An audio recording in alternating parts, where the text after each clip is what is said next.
اب ہم آتے ہیں دوسرے کیس کے بارے میں. محسن حبیب بڑائچ کی جانب سے سپریم کورٹ میں درخواست دائر کی گئی. یہ ثاقب نثار صاحب نے معاملہ ٹیک اپ کیا تھا کہ NICL پہ کچھ نہیں ہوا, یہ بہت بڑا اسکینڈل تھا. پھر ایاز خان نیازی کو گرفتار کرایا تھا سپریم کورٹ نے, اور سپریم کورٹ نے محسن حبیب بڑائچ کو کہا تھا گرفتار کیا جائے. محسن حبیب بڑائچ گرفتار نہ ہوئے, وہ ملک سے فرار ہو گئے تھے, ان کا نام ECL پہ تھا. پھر وہ واپس آئے, سرنڈر کیا, گرفتار ہو گئے. پھر ان کی ایک ضمانت کی درخواست جو ہے, قبل از گرفتاری ضمانت کی درخواست سپریم کورٹ میں پینڈنگ تھی, وہ انہوں نے وڈرا کرنی چاہیے. تو اس پہ گلزار صاحب نے نوٹس جاری کر دیا نیب کو. آج جب سماعت کا آغاز ہوا تو جسٹس گلزار احمد صاحب نے نیب پروسیکیوٹر سے سوال کیا کہ جی آپ نے ابھی تک محسن حبیب بڑائچ کو اتنے بڑا اسکینڈل ہے, اس کو گرفتار کیوں نہیں کیا؟ تو نیب پروسیکیوٹر کی جانب سے کہا گیا کہ انہوں نے, اس عدالت نے ان کو ضمانت دے رکھی ہے. تو اعجاز الاحسن صاحب نے کہا کہ اس عدالت نے صرف 2 دن کے لیے کہا تھا کہ آپ ان کو 2 دن گرفتار نہ کیجیے گا اگر ان 2 دنوں میں آتے ہیں, تاکہ وہ کسی عدالت میں اگر سرنڈر کرنا چاہتے ہیں, ضمانت لینا چاہتے ہیں, جو بھی ہے, تو ان کو ایک موقع ہو. 2 دن کا ہم نے کہا تھا, ادروائز ہم نے نہیں کہا. تو پھر گلزار صاحب نے کہا کہ یہ میگا اسکینڈل تھا, انہوں نے اتنا بڑا اسکیم ہے, تو آپ نے ابھی تک ان کو گرفتار کیوں نہیں کیا؟ تو پھر نیب پروسیکیوٹر کی جانب سے کہا گیا کیونکہ ان کی درخواست یہاں پہ پینڈنگ تھی, تو اس لیے ہم نے گرفتار نہیں کیا. جس پر فیصل عرب صاحب نے کہا کہ جس کی بھی درخواست اس عدالت میں پینڈنگ ہوگی تو کیا آپ اس کو گرفتار نہیں کریں گے؟ پھر جسٹس گلزار صاحب نے انتہائی برہمی کا اظہار کرتے ہوئے کہا کہ ہمیں نیب کی تکلیف اور پریشانی سمجھ نہیں آتی کہ نیب آخر کر کیا رہا ہے, نیب کے ساتھ مسئلہ کیا ہے, یہ ہو کیا رہا ہے. جسٹس گلزار صاحب نے کہا کہ کیا ہر حکم ہم نے جاری کرنا ہے, آپ نے کچھ نہیں کرنا. اور گلزار صاحب نے کہا کہ آپ جو ہے وہ جان بوجھ کے چیزوں کو کمپلیکیٹ کر دیتے ہیں.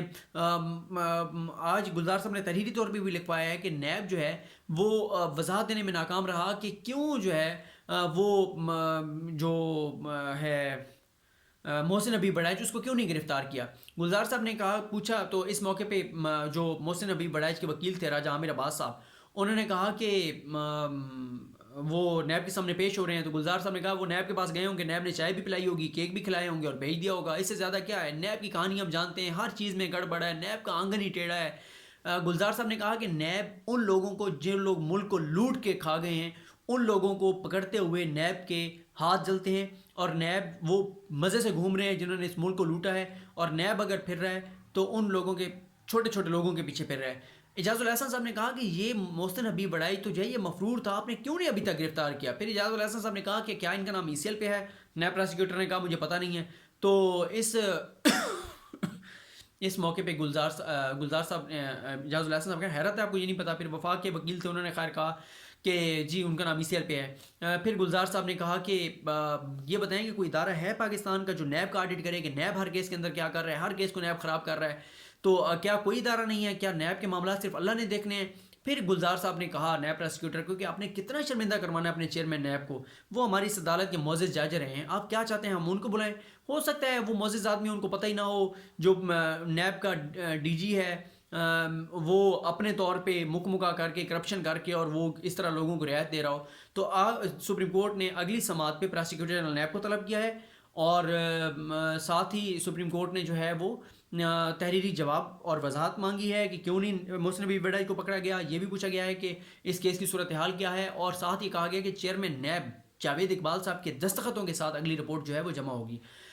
یہ نیب کی صورتحال ہے. میں آپ کو بار بار بتا رہا ہوں, بہت ساری میں نے ویڈیوز بنائی جس میں نے آپ کو بتایا کہ احتساب جو ہے وہ ایک ہی ادارہ اس وقت ہے جو کر رہا ہے, وہ ہے نیب. نیب کو حکومت پوچھ نہیں سکتی, وہ انڈیپینڈنٹ ادارہ ہے. کوئی ایسی قانون سازی ابھی تک نہیں ہوئی کہ نیب کو کوئی اوپر کمیٹی ہو, کوئی کمیشن ہو جو دیکھے.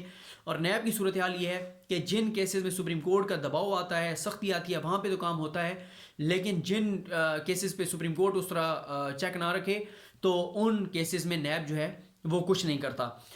نیب کا شہباز شریف صاحب کے حوالے سے دیکھ لیں کہ ان کو گرفتار کیا, میں آپ کو تفصیل بتائی کتنا عرصہ وہ گرفتار رہے, ان کے خلاف ریفرنس دائر نہیں ہوا.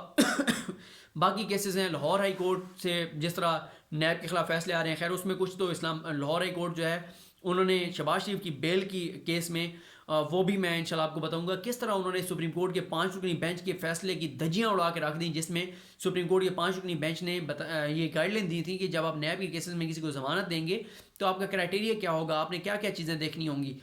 لیکن نیب جو ہے اس حوالے سے چیزیں نہیں کر رہا.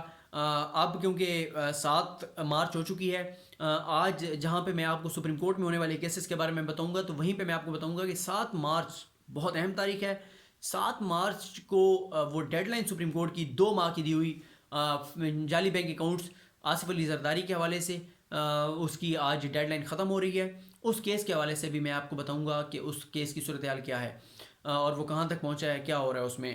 باقی آج بھی کچھ کیسز رہ گئے ہیں, خاص طور پہ پینشنرز کا ایک کیس ہے, پی ٹی سی ایل کے پینشنرز کا, کچھ اور سپریم کورٹ کے کیسز ہیں, پچھلے 5-6 دن کے کیسز ہیں. تو جیسے میں نے آپ کو گزشتہ ویڈیو میں بتایا تھا کہ میں انشاءاللہ آج اور کل یعنی جمعرات اور جمعہ یہ 2 دنوں میں 5-6-7 ویڈیو جتنی ہو سکی میں لگا کے آپ کو تمام ان کیسز کے بارے میں جن کے بارے میں نہیں بتا سکا بتا دوں گا. اب دیکھتا ہوں کہ آپ جتنی آپ کی سماعت آپ کی اجازت دے, برداشت کریں مجھے, تو آپ وہ کیسز کے بارے میں سن لیجئے گا. اللہ کریم آپ کا حامی و ناصر ہو. مجھے اپنی دعاؤں میں یاد رکھیں. خدا حافظ.